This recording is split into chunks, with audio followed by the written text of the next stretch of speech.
vous passez un samedi après-midi au magasin, vous allez voir des gens qui utilisent des mots un petit peu bizarres pour parler de la hi-fi. Ils vont parler d'un son coloré, ils vont parler d'une brillance dans le haut du spectre, ils vont parler d'un grave pas assez tendu, etc., etc. Aujourd'hui, je vais vous parler du vocabulaire qu'on utilise dans la hi-fi pour tenter de qualifier l'esthétique sonore d'une enceinte, d'un ampli, d'un lecteur. Parce que c'est vrai que on essaie de mettre des mots sur ce qu'on entend, c'est pas évident parce que c'est des sensations, mais il y a quand même plusieurs termes qui reviennent assez souvent et je voudrais vous les expliquer comme ça. Quand vous présenterez votre chaîne hi-fi à vos amis, à votre famille, vous pourrez faire les intéressants. Alors le premier mot qui me vient à l'idée, c'est le mot coloration. Le mot coloration, c'est quelque chose qui va désigner, entre guillemets, la déformation du son par un élément de la chaîne.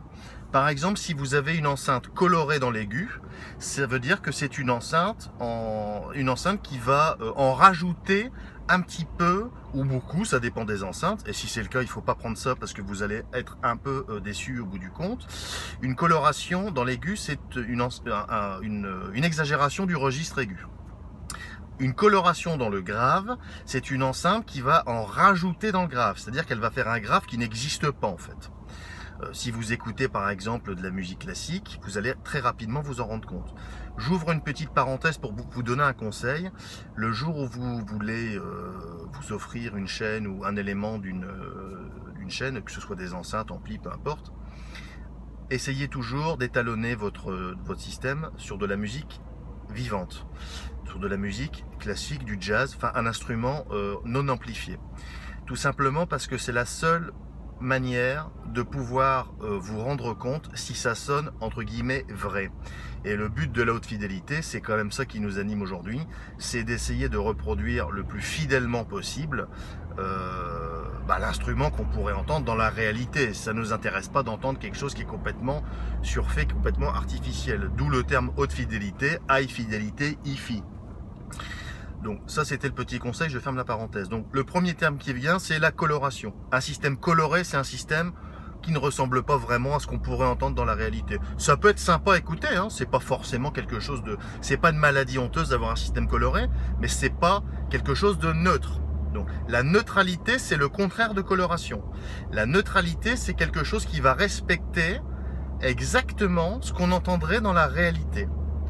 Donc la neutralité, c'est quelque chose qui va respecter le timbre des instruments, le timbre naturel de ce qu'on pourrait entendre à un concert, etc., etc. Donc le timbre d'un instrument, c'est sa sonorité naturelle. Le timbre d'une guitare, le timbre d'un violon, etc., etc. Le but, c'est vraiment d'aller vers ça. Un mot qui revient également souvent, c'est la transparence d'un système. J'ai un système qui est très transparent. Ça veut dire que quand j'écoute un orchestre, j'entends énormément d'informations. Quelqu'un qui bouge dans son fauteuil, une chaise qui craque, etc. On entend beaucoup de choses. Alors, ça n'a pas d'intérêt forcément musicalement d'entendre une chaise qui craque dans le public ou quelqu'un qui bouge ou quelqu'un qui parle ou qui tousse dans une salle de spectacle. C'est pas ça que je veux vous dire, mais ça participe à une ambiance. Puisque ce qu'on recherche à créer, bien entendu, c'est une ambiance. Et quand vous entendez absolument tout, vous allez renforcer l'effet de présence. La présence est aussi un terme qu'on retrouve également beaucoup en hi-fi. La présence d'un système, c'est quand vous êtes dans votre salle d'écoute, dans votre auditorium, vous êtes assis et vous avez vraiment l'impression qu'il se passe un truc, quoi. La présence, c'est une présence d'une chanteuse, d'un chanteur. On a l'impression qu'il est face à nous. On peut presque le modéliser en 3D. C'est holographique comme truc. On l'entend. Ça, c'est de la présence. Qu'est-ce qu'on a d'autre comme terme en hi-fi qu'on utilise beaucoup? Un voile. J'ai un voile sur mon système. Bah ça, c'est le contraire de la transparence. Il y a des gens qui viennent me voir parfois, qui me disent je voudrais améliorer mon système, ça marche bien, etc. Mais il y a un petit voile que je voudrais lever. Un voile, bah, c'est tout simplement une distance entre la musique et vous. C'est-à-dire que c'est comme si on vous avait mis un obstacle entre une petite couverture fine qui vous empêche d'entendre ce qu'on devrait entendre vraiment au naturel. Donc ça peut s'enlever avec un bon filtre secteur, ça peut s'enlever avec l'amélioration d'un câble, et puis encore beaucoup d'autres choses, mais là n'est pas le sujet de la vidéo. Ensuite, vous avez le mot matière sonore qui revient. La matière sonore, c'est quelque chose qui va vous donner de la chair à la musique. À l'inverse, vous avez quand vous avez une trop grande transparence et un manque de matière, vous avez une musique, une sensation un peu éthérée. C'est-à-dire que ça manque de chair, ça manque de gras. Et ça, c'est pas bon non plus. Donc c'est toujours un compromis à trouver dans une écoute. Et c'est pas facile pour moi de me prêter à cet exercice d'expliquer par des mots finalement le son, parce que c'est franchement pas évident. Chacun aura une interprétation un peu différente, mais c'est pour vous donner quelques pistes, on va dire, comment dirais-je, de réflexion et mieux comprendre ce qu'on peut lire sur les forums, etc. Après, vous avez également la douceur d'un système. La douceur d'un système, ça c'est important. C'est ce qui permet d'écouter longtemps sans être agressé.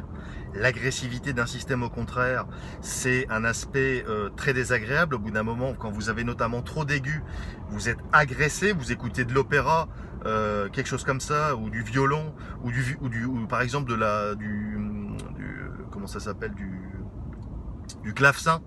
Un clavecin, je ne sais pas si vous avez déjà entendu un clavecin, c'est hyper doux un clavecin, c'est hyper doux. Et si vous écoutez ça sur un système, bah ça c'est une bonne idée, tiens.